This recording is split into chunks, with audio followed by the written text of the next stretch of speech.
Feeling stuck? Searching for clarity? Welcome to Life in HD with me, Natalia, a podcast about clarity, self-discovery, and embracing the unique way your brain works. I'm a life coach who was late diagnosed with ADHD.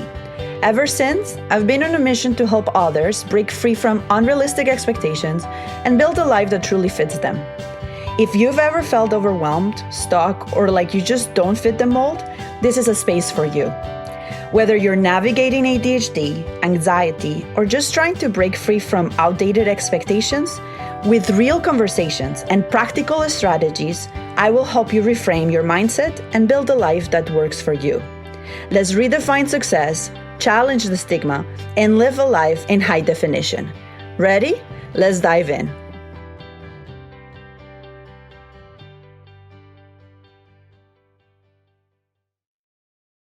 Hey everyone, I'm Dr. Pat, and I get to share this time with an amazing woman.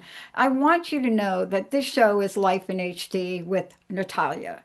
And Natalia Peña is joining me here today because this is more than a passion. This is a purpose, and this is a fulfillment of how to support and help so many others in this world.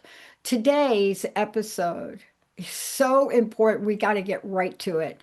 Routine, rituals, real life, and how to build balance with a neurodivergent brain. I cannot wait to hear this, Natalia, right? Yes, it's a good one. This was one of the hardest episodes for me to write down because it is something that I am struggling with. And I think many people are going to relate to it, that when you hear the word routine, I don't know you, but I feel very like, oh, no. So I'm trying to figure out how to change my mindset in order to start liking routines. So this is about almost how to bypass the struggle of creating routines or developing habits, and then eventually creating a routine that works for every person. Yeah. I understand what you're saying. And it is really important for us to do that, especially if you're you and you're me or you're anybody else. And I know I have the ability to do it because I do it with the sport I play. So where do we start with this? Where's the beginning? So first we need to understand why routines are important. So one of the reasons routines are important is because if we have systems into place that are almost automatic, then that almost takes away our decision making, which most of us have decision fatigue, and that's why we get overwhelmed and we end up not following any of the routines. And it also creates this emotional safety. If you know what to expect, if you know what's happening, if you know what's coming up, well, that will give you a sense of peace. And instead of living on an anxious mood, relying on procrastination for you to get something done, creating a routine would alleviate that part. And it also would help us feel anchored and give us the freedom to truly let our brain roam free and be as creative as it can. Because now you're not worrying so much about when am I going to eat? When is the doctor's appointment? What's coming next? So once those things are sort of automatic, then now you can actually have the freedom to be your creative self. So that's why they're so important. Well, I totally get it, because today is a perfect example for me. There's something I've got to do immediately after this. I didn't put it in a calendar. Now I've got to make people change the appointments I have today. And you know, the excuse if I'm too busy just isn't going to work anymore. So routines are extremely important, even when you have a team of people that help you with it. Yes. Yeah. And one of the things that we need to reduce, especially with a neurodivergent brain, is the sense of shame, because that's what ends up happening, right? Now you feel, I messed up not putting it on my calendar, and now I have to apologize, and now they're going to think that I am not organized, and it's a slippery slope into all this shame that we can build up in our brain. And we're trying to get rid of that because there's nothing the issue here was lack of proper planning. So let's talk about what are the difference between habits and rituals, because we're going to talk about both. So habits are automatic actions that are tied to triggers. For example, a pang of hunger would trigger my idea of I need to eat, right? You wake up in the morning and you feel hunger. The habit is to eat something. Or after eating breakfast, my trigger is I need to brush my teeth, right? So a habit is something that you do automatically and that is triggered by an action that you make. And then obviously we could create good habits and bad habits. A bad habit could be I wake up and the first thing I want is to look at my phone and scroll until it's very late and now I have to rush to get out of the house. And on the contrary, a ritual is something that is intentional, is tied to your emotions, is often tied with your senses. So for example, before meditating, a ritual people do is lighting up a candle or putting something that smells good, or before a workout, putting a song that gets you in the mood, or before cooking, pouring a glass of wine. It's something that is attached to a feeling of like, okay, I'm lighting up my candle. My brain now knows I'm about to meditate. Yeah. So when we use rituals, that is things that we impose on ourselves, that gives us a boost, those could help us develop into the triggers we need to develop a habit. So I want to talk about why is it so hard? Why is it so hard to? Yeah, it's important to talk about it though.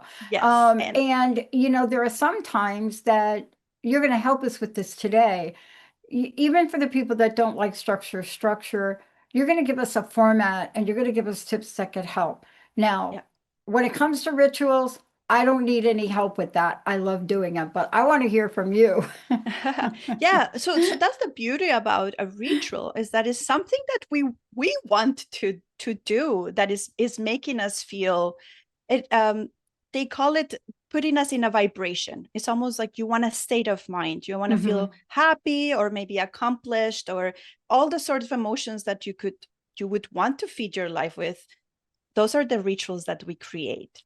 Now, someone was asking me, why is it so hard? Like, why did my parents that were also neurodivergent didn't struggle with this as much? Like, is it something that is happening now? And this is one of my favorite conversations because I am a 90s kid. So I was a teenager during the 90s. And so if you were born before, in the 1900s, like my kids said, you were born in the 1900s, life was very much ritualistic. There were a lot of things that were imposed on us that develop habits and structure. So for example, TV shows aired at a specific time. And so we all prepared for the 8 o'clock show. So you knew everything had to be done before the 8 o'clock telenovela, if you were a Latina. Yeah. Like me. And the news were at 6, and you knew when TV shows that you wanted to watch were on, and that almost created a ritual around it. So you were timing your life around it. You planned dinner, downtime, everything around this TV show. There were commercial breaks. And so what did that do? It allowed us to create mini tasks in chunks of time. So the moment the commercial came on, that was when you went to the bathroom. Parents would be like, go brush your teeth. Or you knew that if you needed a snack or if you wanted to finish something up, you had this like 2-3 minutes. So there were exterior factors that were actually conditioning us to create a habit around something that we couldn't control. Yeah. And a structure though, too, right? Right. I mean, it was a structure. The stores closed on the weekend. So you planned your weeks accordingly because you knew that there was nothing open in the weekend, or they closed at a certain time. And so all of those exterior structures that were imposed in the past forced us to create rituals and habits. And that's why it was probably easier for neurodivergent adults in the 80s to follow through in what they had to do. Yeah. Now we have the era of on-demand. TV is available anytime. Our computers, you don't even need to go to the store. It doesn't matter the date. You could even buy on a Christmas night something on Amazon. There is no structure, and this freedom, what is creating is a lack of structure. And that's why it's becoming, because now you have to self-regulate. You need to impose the rules. You need to create those exterior structures for you to create habits around it. So did you feel that that's something that's happened to you, especially like you remember the 80s and the 90s? Oh, okay. I'm not even going to date myself. But, the other thing that I noticed, to your point, is I noticed how I am manipulating things around commercials. But I will tell you, back in the day, like commercials were like a couple minutes. Now there's a formula for commercials. And by the way, I figured it out. And at the beginning of a show, like an hour show, it's like a teeny little commercial break, 90 seconds. But as the show goes on, do you know how long the commercial break is? Towards the end of a show, or do you know how long? 9 minutes. Wow. Yeah, to a really popular show, like they don't want you, 9 minutes. I was sitting there the other night and I'm like, I'm going to go to the garage. I'm going to finish putting this together. Right? Yes, you could do a lot of things in 9 minutes, especially you. You could probably have built a whole show in 9 minutes. That's it's wild. To me, it is always wild because I've had to teach my children to sort of self-regulate. And you start a show, you finish a show. Let's do things before we watch at this time. And it's very difficult for them because they're like, you could just start at any time. And you're like, no, we're going to start it after supper at 8. I'm trying to bring back that because it's developing some sort of like ritual, a tradition, something that you do, and now they're expecting it, and that's how you start developing some of the habits. So now let's talk about practical tips now to build that manufactured structure around us so that we could have a good routine. So there's visual cues, auditory cues, environmentally cues, and social cues. So let's talk about visual cues. So visual cues, people use Post-its. They put them in different places, or color code their schedules or their calendars. We love a color code system. Or you just put things in a plain sight, right? So if I see my water bottle, I will be more likely to drink water than me putting an alarm saying drink water. Okay, I'll read it and I'll be like, oh yeah, I have to drink water. It's a thought that came and went and I forgot to drink water. But if I see my water bottle, and I'll put it in inconvenient places sometimes on purpose, so that I'm going up the stairs and I'm like, why is this water bottle here? I'm like, oh, my past self wanted me to hydrate before going up the stairs. Auditory cues. Some people do very well with alarms. So listening to a very annoying sound, or a playlist, a song. You know, if a song lasts 2 minutes, that becomes your ad almost. You know that if you're going to work out, you could say, after this song, I'm going to start doing something. So creating playlists to get you also in the mood. The auditory things is telling someone to call you. Can you like ring me at this time so that I'm reminded that I have to do something? Environmental cues, that would be you creating spaces that are designed for your rituals. So have a determined place for you to work. So that's the only place where you work. Most neurodivergent, we work whatever the spark strikes. And so sometimes we don't have a very structured place. And that's okay. It's essential, though. I mean, what you're talking about right there, especially for entrepreneurs like you and me, if we don't do that, then we do not have a way to organize our work. So can you imagine you not having a workspace like right there? And you know what I really love about this idea is we're not being rigid. So what I heard you say, you can choose, you can find it. But what you're pointing out, without it, now imagine what happens if you don't have that, right? Exactly, exactly. And so the goal isn't to be perfect.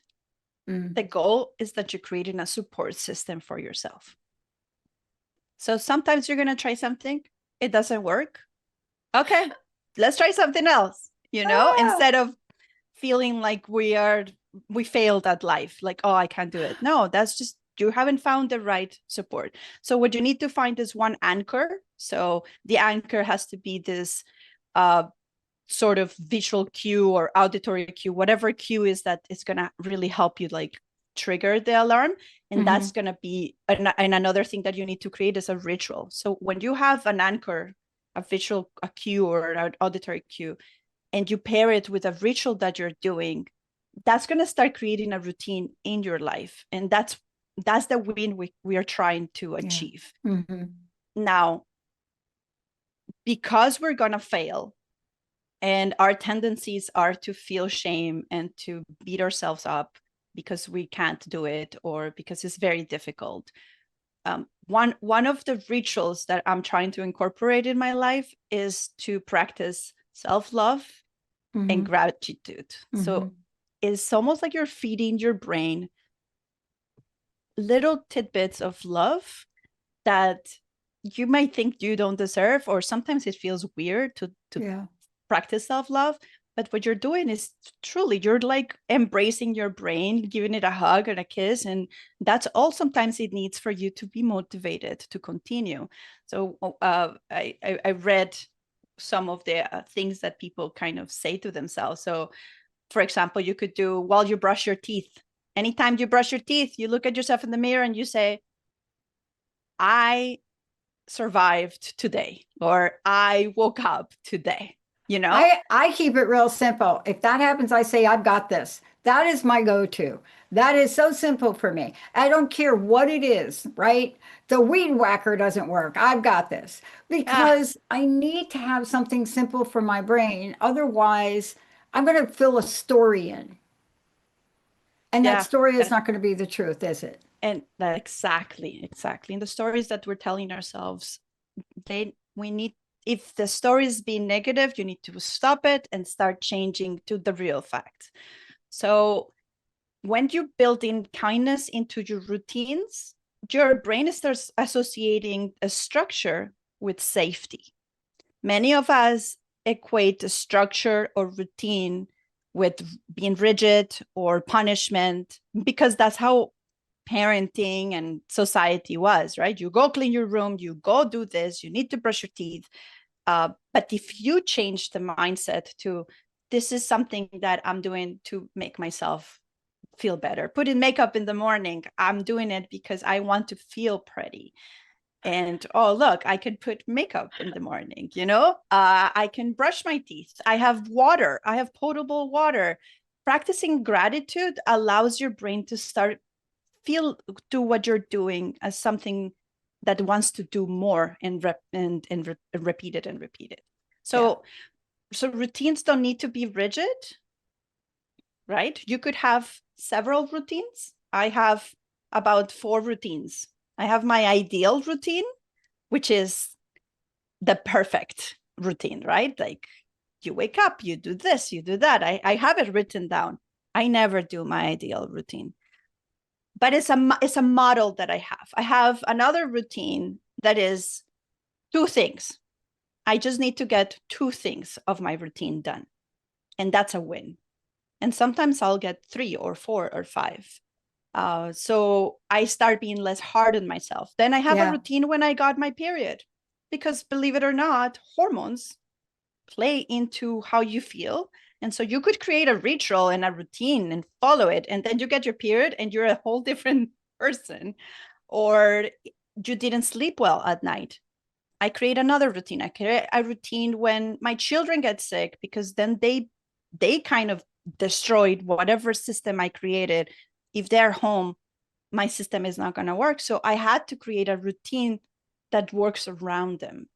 So you need to understand that your worth isn't measured by your productivity. Right.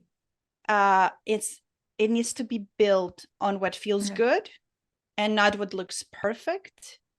And it needs to make sense to you. So we talked about all of the tools that you need to build. And now this is just a matter of how do you incorporate them in your life? And so creating rituals that allow you to develop those routines is the key to do.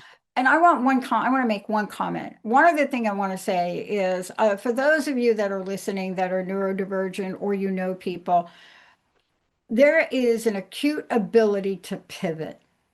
So even though we're talking about things that have to be done, I want to just emphasize that while this may be a challenge, there are so many other assets.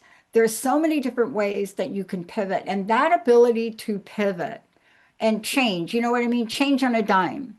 That ability to do that sometimes, it just goes beyond any dollar amount or any price we can put on it.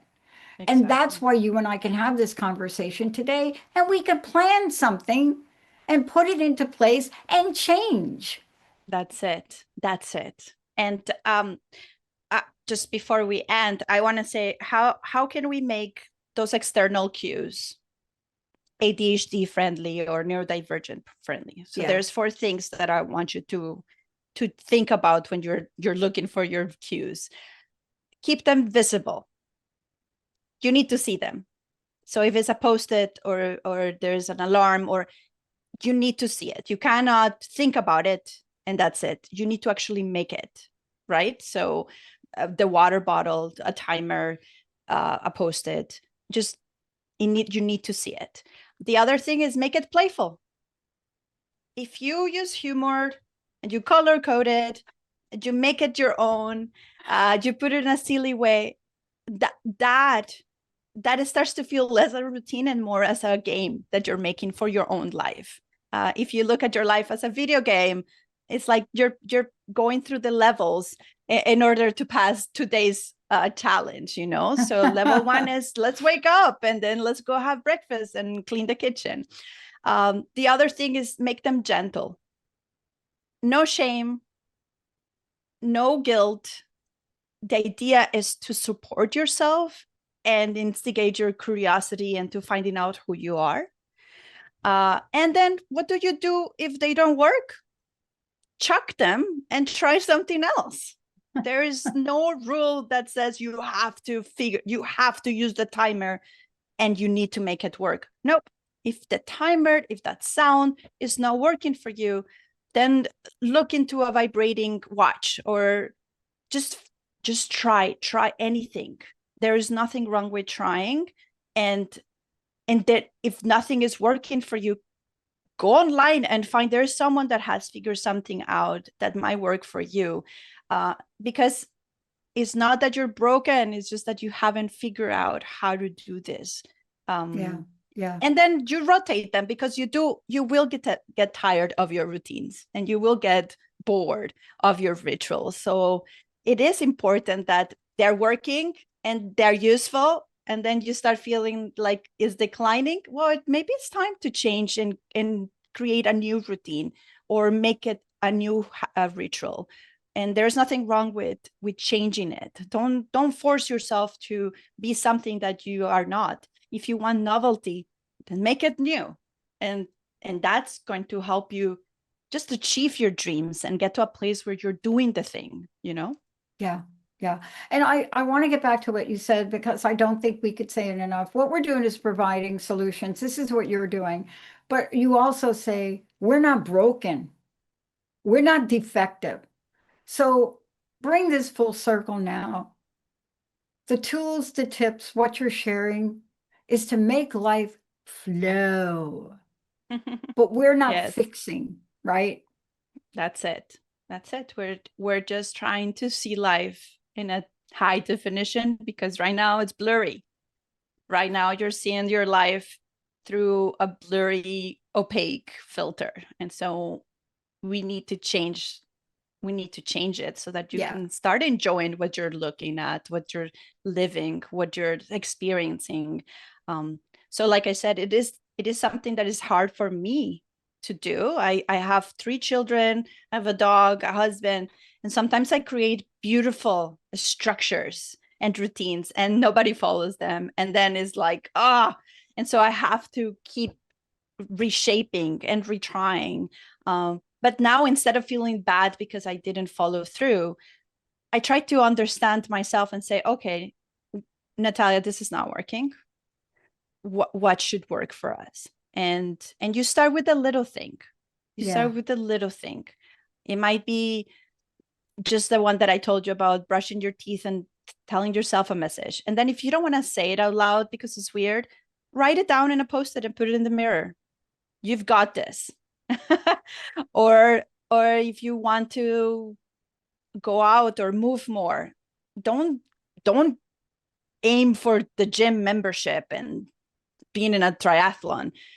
Start small. Start with, you know what, when I wake up, I'm gonna shake around in my bed for 2 minutes. That's all the movement that you might need that day, and that's okay. That's how you start. You start little. And just remember that everything that you do that is positive, or it gives you a boost of self-love, is shaping your brain into doing it more. And that's almost like the fuel that you need to make your brain get started. Yeah. Get into the thing. Yeah. Now, look, we're only touching upon a few things here in the show, but you are available to help people. So what is the best way for people to find out more about you? Yes, they can reach me on social media. I have Natalia Life in HD on Instagram, or they can just go on my website at natalialifecoach.com. And then they can send me a message there, or they can follow on my socials. And yeah, if they need any help just trying to figure out routines and schedules, we can do that. Yeah. And you know what I love about what you're doing? And let's just end with this. The work that you do is so beautiful because you've been through it. But the other part of it is that this is not a one size fits all. And part of what happens in society, that's what people are getting. This is the way you do it. No, this may be the way you do it. But if Natalia, would they work with you, you're going to help them find a solution that works for that person. Exactly. Thank you so much. Great show, right? Rituals work, schedules work, but also take a tip from Natalia. Do some of the things she said. I have been called the queen of Post-it notes. Don't know why, but look at our calendar for our shows and our producers. They will tell you it is quite colorful. We'll see you next time. Thanks for spending time with me on Life in HD. I'm Natalia. Tune in every third Monday at 11:30 a.m. Pacific, 2:30 p.m. Eastern on Transformation Talk Radio. If today's episode resonated with you, I would love for you to subscribe, leave a review, or share it with someone who needs to hear this at natalialifecoach.com. Remember, clarity, growth, and success look different for everyone. Keep embracing who you are, and I'll see you next time.